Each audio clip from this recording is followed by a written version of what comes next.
le Grumman F8F Bearcat.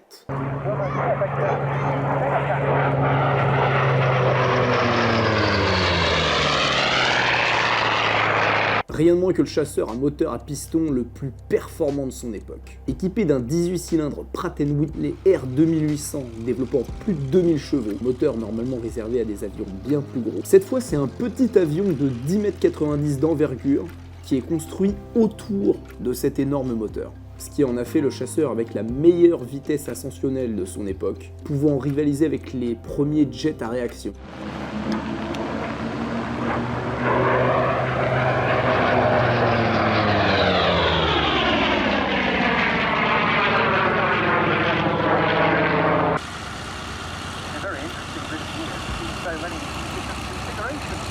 Et quand on n'a pas les moyens ou l'opportunité d'en piloter un en taille réelle, on peut toujours en faire la plus belle maquette possible.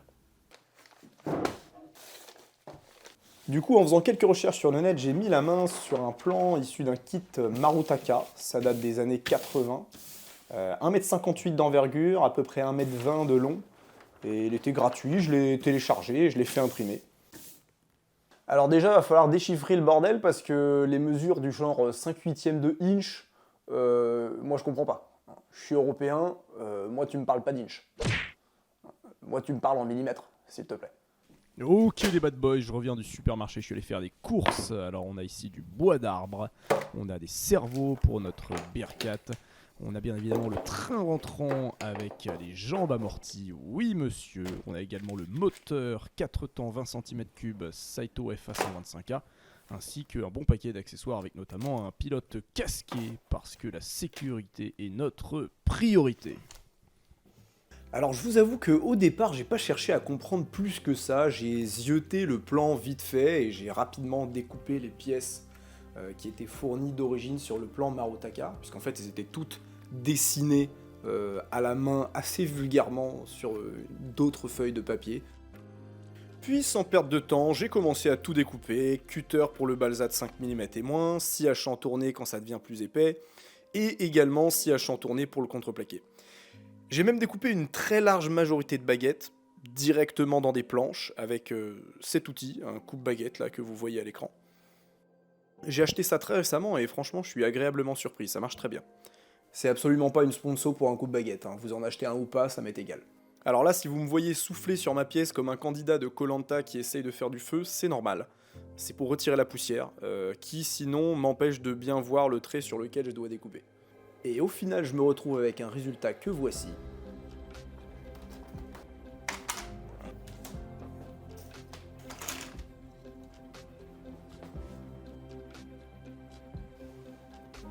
Voilà, et ça c'est que les pièces principales, hein. Il y en aura d'autres après.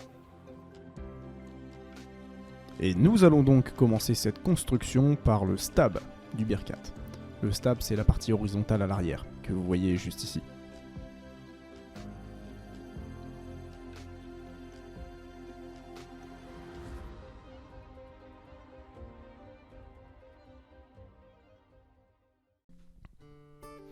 Alors, c'est parti, départ de la construction du stab. Alors je viens placer mon plan sur la table, je viens fixer ça avec des épingles et je viens mettre un film cellophane de cuisine, tout simple, pour éviter que la colle ne vienne coller sur mon plan.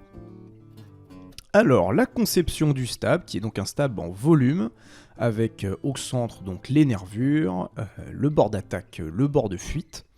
On peut voir d'ailleurs sur le chantier que j'ai posé directement des cales qui me permettent d'avoir la bonne hauteur pour le calage du bord d'attaque et du bord de fuite. Parce que ça n'est pas un stab blanc, donc on ne le construit pas à plat. On est obligé de mettre des cales. Et on voit également la conception du volet de stab, donc assez simple. Lui pour le coup c'est basé sur une planche de balsa à 3 mm. Et puis on a des entretoises, des petites nervures qu'on vient caler d'un côté puis de l'autre, avec aussi un espèce de renfort de bord d'attaque du volet de stab qu'on vient caler d'un côté et de l'autre. Donc le début du montage du stab, je viens placer mon bord de fuite, mes deux bords d'attaque.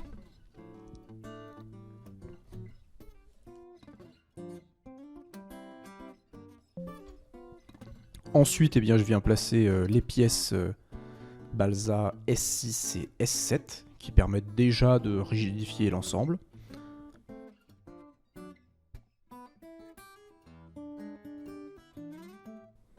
Et on y va directement avec la pose des nervures.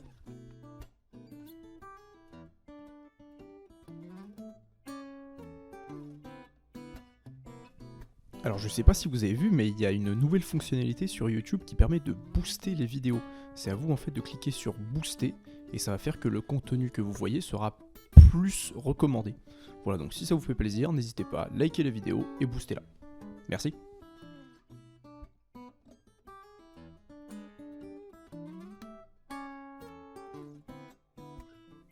Ensuite, une fois que tout est sec, et ben on y va, on retire les épingles délicatement et on décolle l'ensemble. S'en est suivi un ponçage pour faire suivre, notamment au bord d'attaque et au bord de fuite, la forme nécessaire, la forme qu'adoptent les nervures. Alors là, ce que j'ai fait, c'est que j'ai simplement poncé un seul côté du stab, ou plutôt une seule face, la face supérieure, ce qui va me permettre de replacer le stab du côté face inférieure sur mon chantier, avec mes petites cales que j'ai mis ici. Et comme ça, je vais pouvoir le coffrer directement fixé au chantier, ce qui va éviter les possibles déformations. Parce qu'il y a malheureusement une possibilité de déformation avec la colle à bois. Comme c'est à base d'eau, ça peut avoir tendance à faire déformer le bois. Là au moins, je suis sûr qu'il y aura zéro déformation. Première phase de coffrage, donc en balsa 2 mm. Alors cette fois-ci, j'ai pas assemblé au préalable les deux morceaux de coffrage, hein, donc la grosse pièce et puis le petit bout qui vient se rajouter ensuite, ce qui fait que c'était un petit peu galère à faire bien jointer les deux morceaux. En plus le balsa était pas si souple que ça, donc j'ai un petit peu galéré pour cette partie.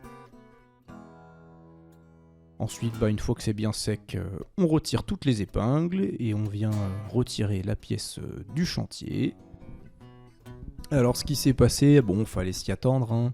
C'est qu'en appuyant sur le coffrage pour mettre les épingles, j'ai fait sauter le collage de certaines nervures. Bon voilà, un petit peu de cyano et tout rentre dans l'ordre.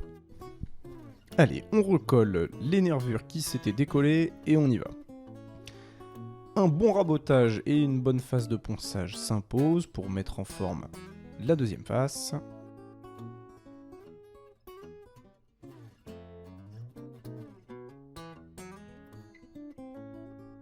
C'est parti, on en colle toutes les surfaces, toutes les surfaces, et on peut coller le coffrage. Alors là, vous voyez que du coup, je l'ai assemblé au préalable, hein.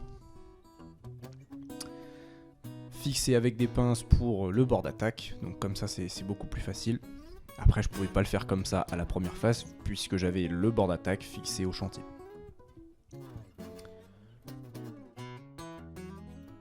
On laisse tout ça sécher.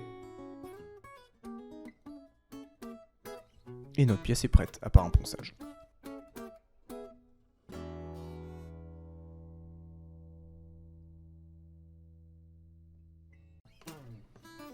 Et on est parti pour la construction du volet de stab. Donc j'installe mon plan avec les épingles. J'installe d'abord les pièces de renfort. Et je viens construire simplement un côté directement sur le plan. Je peux pas construire en me basant sur les planches de balsa 3 mm que vous voyez, tout simplement parce que sinon je ne verrai pas le plan, je ne pourrai pas placer mes petites entretoises correctement. Donc je fais d'abord la construction d'une face que je viens coller à la pièce balsa 3 mm, puis la construction d'une autre face que je viens coller à nouveau cette pièce balsa de l'autre côté. Ce qui rend le truc un petit peu plus long et laborieux forcément, mais bon.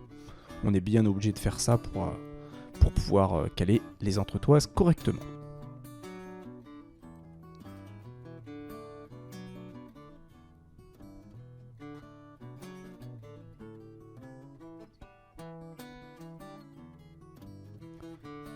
Donc là, je viens coller mon petit squelette directement aux planches de balsa avec la technique de l'appui grâce au gros slip au 6S. Ça pèse à peu près 500 grammes chacune, donc c'est pas mal. Puis là de l'autre côté j'en avais plus, donc j'ai utilisé des gros plats Pyrex bien lourds avec la bonne poêle de grand-mère. À nouveau, montage, du coup, la même chose, hein, un nouveau squelette pour aller de l'autre côté.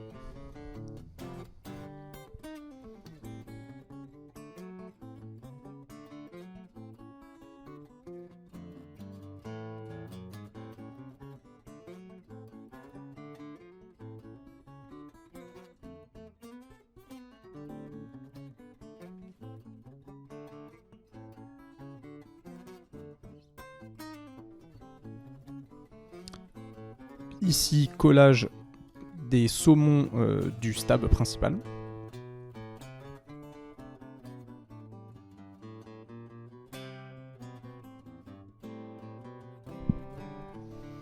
On vient retirer toutes les épingles et c'est parti, collage du deuxième squelette sur notre ensemble.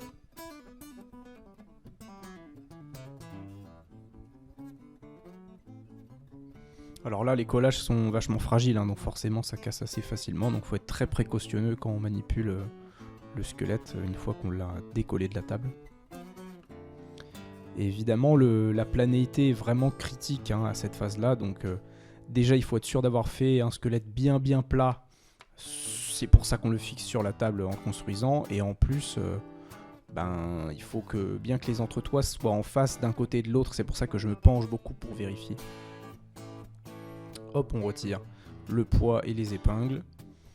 Et si normalement ça a bien été fait, bien à plat, il n'y a pas de souci, la planété sera parfaite. Et on peut remballer le plan.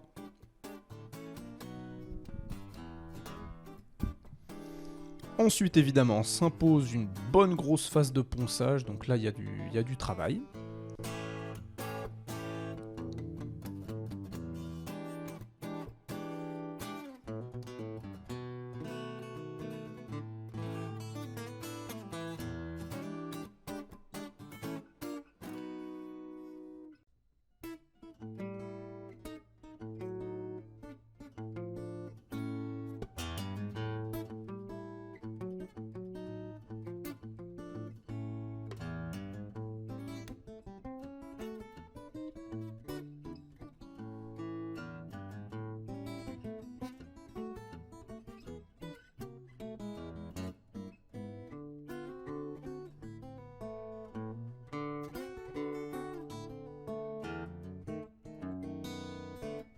Là, on attaque le ponçage du stab principal, donc de la partie fixe, en commençant d'abord par les saumons, et puis évidemment il y a quand même pas mal de taf sur le bord d'attaque.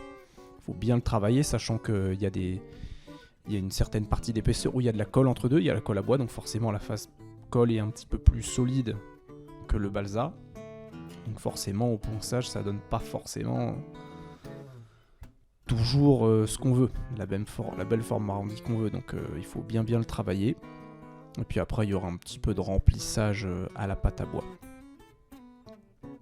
Hop, donc là c'est le collage des petites plaques pour faire pour l'imitation des trims du Birkat grandeur.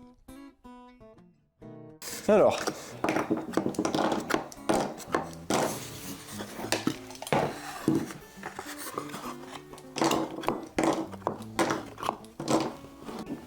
les volets de stab sont terminés. Le stab est terminé. Voilà. C'est beau comme tout. Donc voilà le résultat. Reste plus qu'à reboucher les petits trous avec un peu de pâte à bois. Et puis ça sera prêt pour la phase de finition et de peinture. Voilà. Je suis content de moi, à part le fait que juste avant de les assembler, de faire correspondre la partie fixe et la partie mobile, je me suis aperçu qu'il y avait un certain delta d'épaisseur entre ici et l'épaisseur que j'avais juste ici. Donc il a fallu que je désépaississe. Et en désépaississant, malheureusement, j'ai placé la cale à poncer avec un peu trop d'angle, il faut dire que c'est assez difficile à faire, et ce qui fait que j'ai un peu trop poncé sur les bords. Je me suis dit merde, je l'ai trop creusé.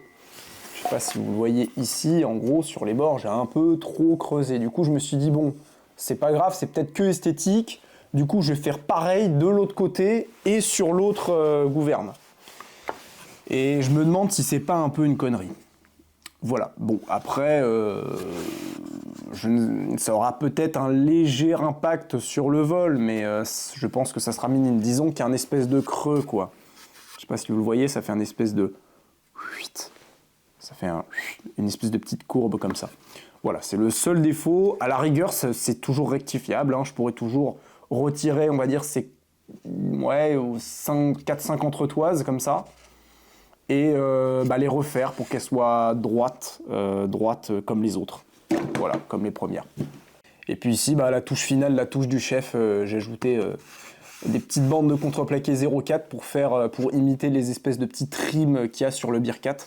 Alors je sais que normalement c'est plutôt en retrait, en épaisseur, en décaissé d'épaisseur, mais moi j'ai voulu le faire comme ça parce que je voulais pas venir couper un morceau pour rajouter un bout de contreplaqué de 2 mm. Ça me paraissait pas très très très costaud. Bon, après tu me diras, une fois que la couche d'époxy fibre de verre est passée, normalement c'est assez costaud, mais je sais pas, ça m'embêtait de faire ça, puis je trouvais ça plus simple de faire ça comme ça. Et puis je viendrai bien jointer avec la fibre de verre à la finition.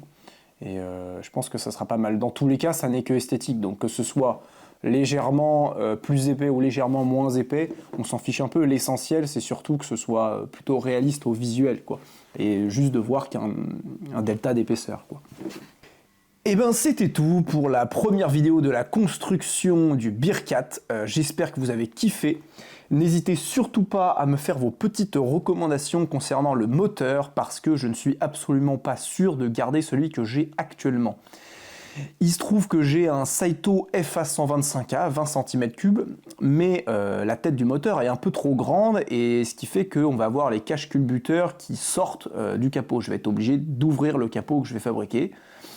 Et ça me chagrine un peu. Bon, moi c'est pas le genre de truc qui m'horripile au point de me dire je vais pas sortir l'avion. Je suis pas le gars qui cherche le réalisme au maximum, mais c'est vrai que c'est un petit peu dommage quand même de trouer son capot.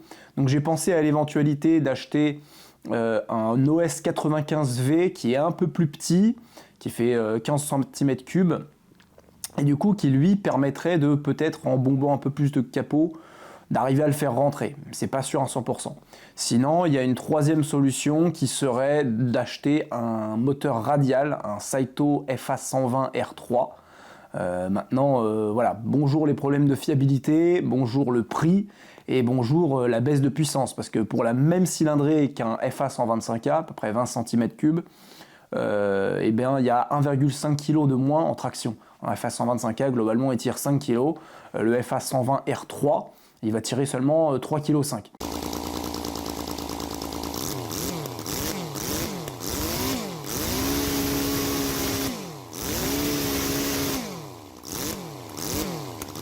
Et sachant que il y a tout le temps des problèmes pour faire fonctionner ces moteurs, quoi.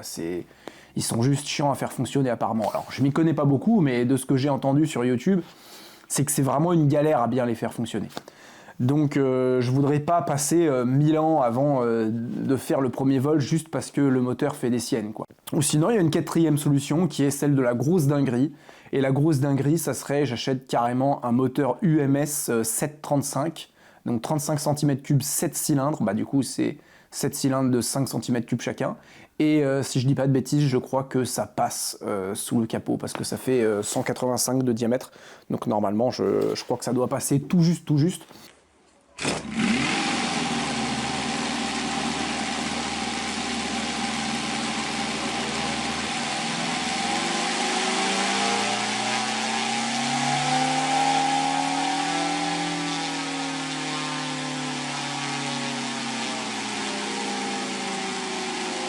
Mais par contre, bonjour le poids, quoi.